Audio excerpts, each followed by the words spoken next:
Qadın gülərsə bu ıssız mühitimiz güləcək. Sürüklənən bəşəriyyət qadınla yüksələcək. Əsərləri ilə bütün kainata hökm edəcək. Qadın gülərsə bu ıssız mühitimiz güləcək. Bugünkü mövzumuz qadınlardır. Cəmiyyət qadını həmişə fədakar ana, vəfalı həyat yoldaşı kimi rollarla tərifləyir. Psixoloji tərəfdən bu qadının öz ehtiyaclarını unutmasına və görünməz əmək altında əzilməsinə səbəb olur. 8 Mart qadının kiməsə xidmət etdiyi üçün deyil, sadəcə bir fərd olduğu üçün dəyərli olduğunu xatırlama günüdür. Bir çox qadın dırnaqarası yaxşı qız olmaq üçün öz sərhədlərini qurban verir. Xeyir deyə bilməmək, başqalarının emosional yükünü daşımaq qadınlarda tükənmişlik yaradır. Əsl güc zəriflikdə deyil, qadının öz xeyirlərində və qoyduğu sərhədlərindədir. Özünü qorumaq egoizm deyil, psixoloji sağlamlıqdır.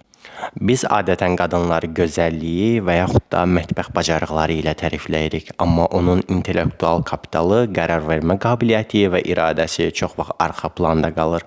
Bugün qadının xarici görünüşünü deyil, onun zəkasını, yaradıcılığını və cəmiyyətdə qaldığı real dəyəri alqışlamaq günüdür.